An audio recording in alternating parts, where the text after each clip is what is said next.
Back in the day, maybe when I was a little kid and my parents and grandparents, I remember hearing the phrase all the time, we shook on it. Oh, we shook on it. In fact, one of the common phrases that went along with we shook on it was, my word is my bond.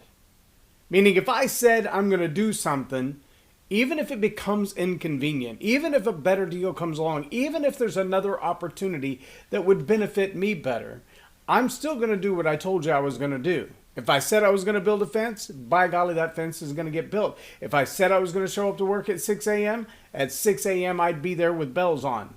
Okay, maybe not with bells, but at 6 a.m. I'd be there. Because my word was my bond. See, leaders are consistent. They're clear and they're firm on their words. But there's a double meaning to that statement, and that's what I want to talk about today.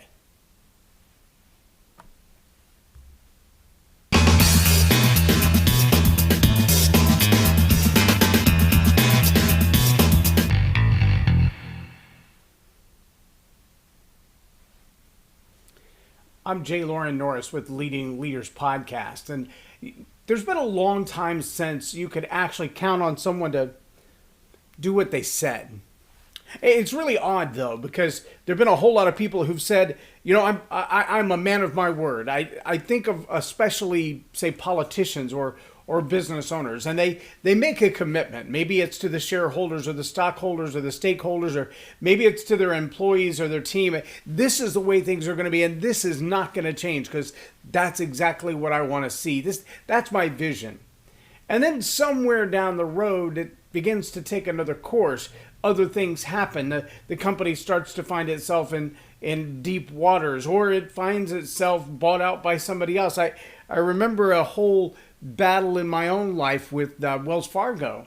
And it was over the fact that they bought out the mortgage that we had with somebody else. And then when we were paying on the mortgage, we decided to refi under them. And they took the money from one mortgage and applied it to a different one that wasn't valid anymore, and then foreclosed on our house. Well, we had a contract. They weren't keeping their word. But we weren't the only ones they were doing it to. In fact, they did the same thing to hundreds of thousands of people, and those hundreds of thousands of people ended up suing them. Some of them actually got their money back. But the ones that got their money back got back less than the cost of 1 month of mortgage, as opposed to all the equity that they lost or their damaged credit. So yeah, it's kind of like, well, we did something wrong, but so what? What are you going to do about it? I've watched some of these guys that they disrupt speeches. They walk into a place of presentation, a university, a public place, a public venue. And they see the person on the stage making their presentation, and they feel like, well, I'll just heckle them until they stop talking. I will say things that are irrelevant or that are inflammatory or that are annoying. And I will do it until they stop talking. Either they'll have to at least pay attention to me. That's called the heckler's veto. Or they'll have to stop what they're doing because the rest of the crowd can't hear them. And I, at minimum, will disrupt the people right around me so that they can't hear what's being said. And see, all of these have a very similar problem. And that is that they all have a relationship to a lack of integrity. And by lack of integrity, I mean, these are things that people do, these behaviors, this doing financial instruments around a note that's no longer valid, this changing course of the direction of an organization somewhere midstream, this rerouting the meaning and the intention of an original plan.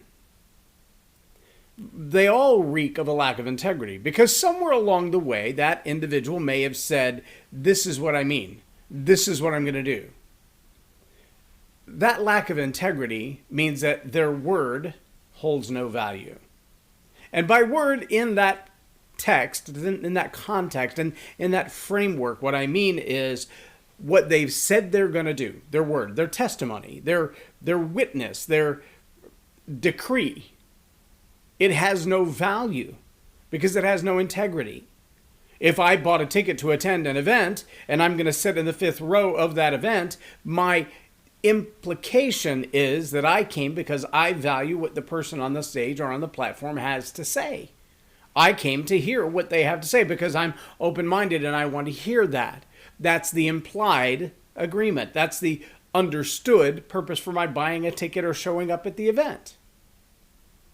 I lack integrity in my word if I decide instead to use the heckler's veto and disrupt or disturb the entire event for the purpose of getting my own attention or distracting attention, taking attention from the person on the platform. You see how that's a question of the word? That's like signing an agreement or a contract and then doing something different than what the contract says. It's a broken promise. But let me also be clear that leaders often use words that, well, they don't mean what they think they mean. I hear it all the time. Here's one that's been really popular in the last 18 months. Underlying issues. Now, I've heard people on news reports, on the platform, in front of a camera, use that phrase, but they say underlining events, or underlining circumstances, or underlining issues. Okay, that's not the same thing.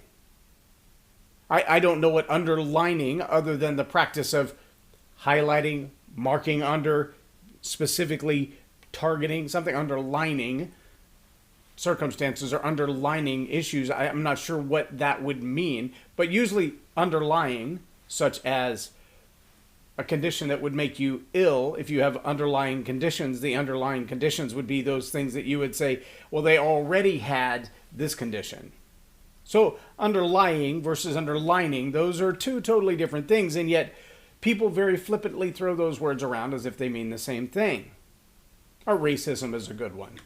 The word racism is used as a pejorative, in the same way that it defines other words that would make you a racist if you use them in the pejorative. If you spoke of people's race or creed or nationality or skin tone in a negative way because of their skin tone, that would make you a racist.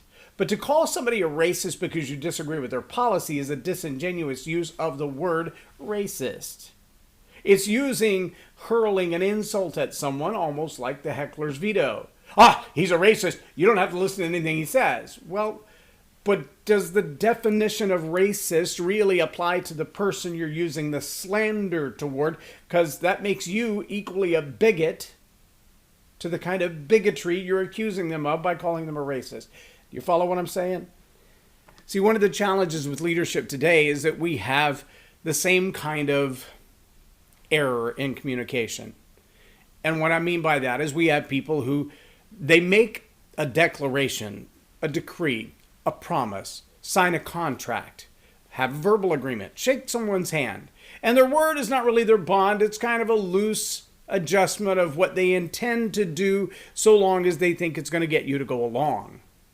But the minute that they are out from under the pressure of your decision, your choice, your compliance, agreement, or synergy, as soon as it's no longer expedient for them to have your buy-in, their agenda changes.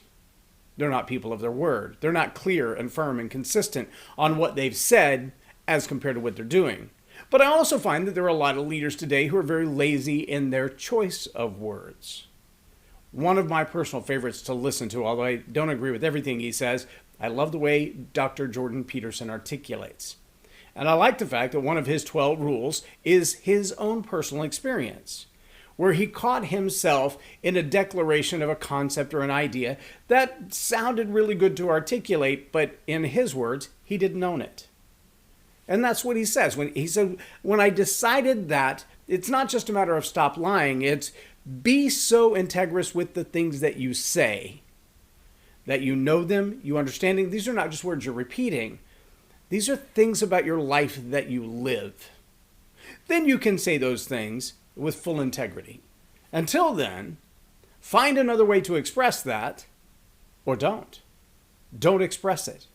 If it's not an idea that you own, that you've lived through, that you've experienced firsthand, that you have a deep understanding and history with, then don't tell everybody that it is.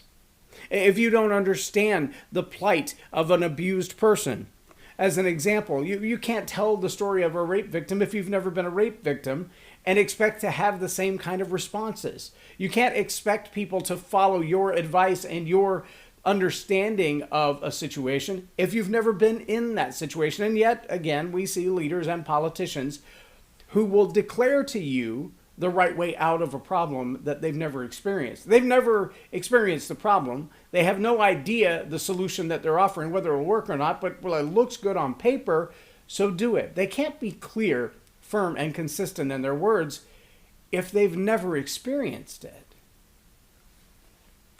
I'm heartbroken to see leaders who want to make a declaration. They want to throw out vocabulary that sounds important, especially in a political season or in a time of trying to build investors into an organization or gain buy-in into a small company.